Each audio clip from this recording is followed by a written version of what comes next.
కాకినాడ రైతు బజార్లో గత 25 ఏళ్లుగా వ్యాపారం చేస్తున్న కర్రి వీరాజు షాపును తొలగించేందుకు జరిగిన ప్రయత్నంపై రైతుకు అండగా జనసేన పార్టీ రాష్ట్ర ప్రధాన కార్యదర్శి కార్యక్రమాల నిర్వహణ కమిటీ సభ్యులు చింతపల్లి బన్నీ నిలిచారు. బుధవారం రైతు బజార్లోని వ్యాపారస్తులు బాధితులతో కలిసి ఆయన జాయింట్ కలెక్టర్ అపూర్వ భరత్ ను కలిశారు.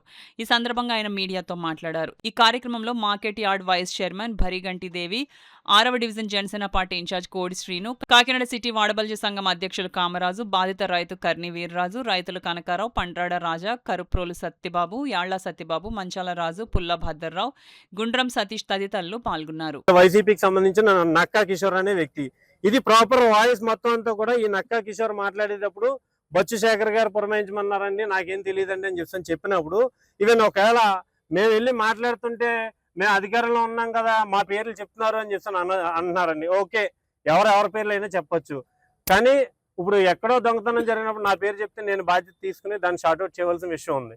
ఇక్కడ రాత్రి 1 గంటకి ఒక రైతుకి అన్యాయం జరుగుతుంటే ఆయన ఆధీనంలో ఉన్నటువంటి ఆ చైర్మన్ గారు ప్రాపర్ గా రెస్పాండ్ అయ్యి ఈ రోజు వరకు దీనికి సంబంధించిన రైతులు ఎవరితో అయినా ఒక మాట అయినా మాట్లాడారండి చైర్మన్ గారు?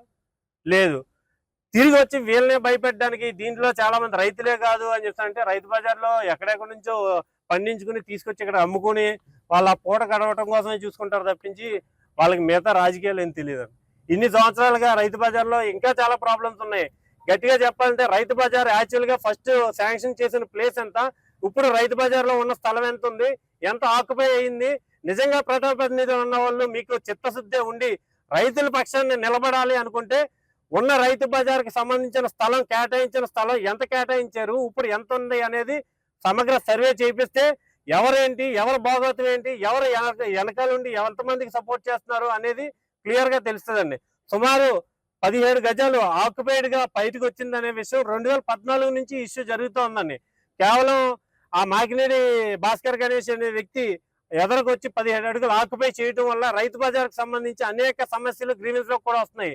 ఏంటంటే అక్కడ సంబంధించి ట్రాఫిక్ ఇబ్బంది బాగా ఎక్కువగా ఉందనేది ప్రతి ఒక్కరు కూడా అక్కడ ఎవరైతే కస్టమర్స్ వస్తున్నారో, ఈవెన్ మాకు ఒక పార్కింగ్ ప్లేస్ కూడా ఉండలేదండి. రైతు బజార్ పెట్టారు, అది మంచి రద్దీ ప్లేస్, పక్కనే కాంప్లెక్స్ ఉంది, పార్కింగ్ ప్లేస్ కూడా ఉండలేదని చెప్పని పెట్టారు. సో గవర్నమెంట్ కూడా యాక్షన్ తీసుకుని అది ప్రాపర్ సర్వే చేయించి ఆ వెనకాల మిగతా ఆక్యుపైడ్ ల్యాండ్ అంతా కూడా ఇస్తే వచ్చే కస్టమర్స్ కూడా ఇబ్బంది లేకుండా పార్కింగ్ సదుపాయం కూడా కలగజేసుకోవచ్చు. అలాగే రైతులకు అనేక వెసులుబాట్లు కూడా అక్కడ మనం కలిగించుకోవచ్చు.